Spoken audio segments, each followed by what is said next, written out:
ঢাকাসহ দেশের ১১ জেলার ওপর দিয়ে ঘণ্টায় সর্বোচ্চ ৬০ কিলোমিটার বেগে ঝড়ো হাওয়াসহ বজ্রবৃষ্টি হতে পারে বলে জানিয়েছে আবহাওয়া অধিদপ্তর।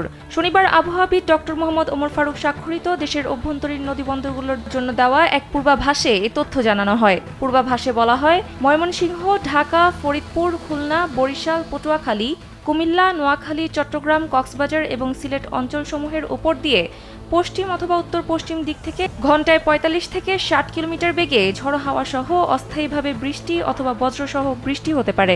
এ সময় এসব এলাকায় ১ নম্বর সতর্ক সংকেত দেখাতে বলা হয়েছে। এদিন সারা দেশের পূর্বাভাসে বলা হয়েছে, ঢাকা, বরিশাল, চট্টগ্রাম ও সিলেট বিভাগের কিছু কিছু জায়গায় যমুনা ইলেকট্রনিক্স ঈদে ডাবল খুশি অফার সিজন 3, যে কোনো পণ্য কিনলেই পাচ্ছেন নিশ্চিত ঈদ উপহার।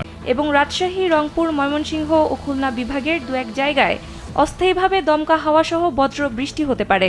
সেই সঙ্গে সারা দেশে দিন ও রাতের তাপমাত্রা প্রায় অপরিবর্তিত থাকতে পারে।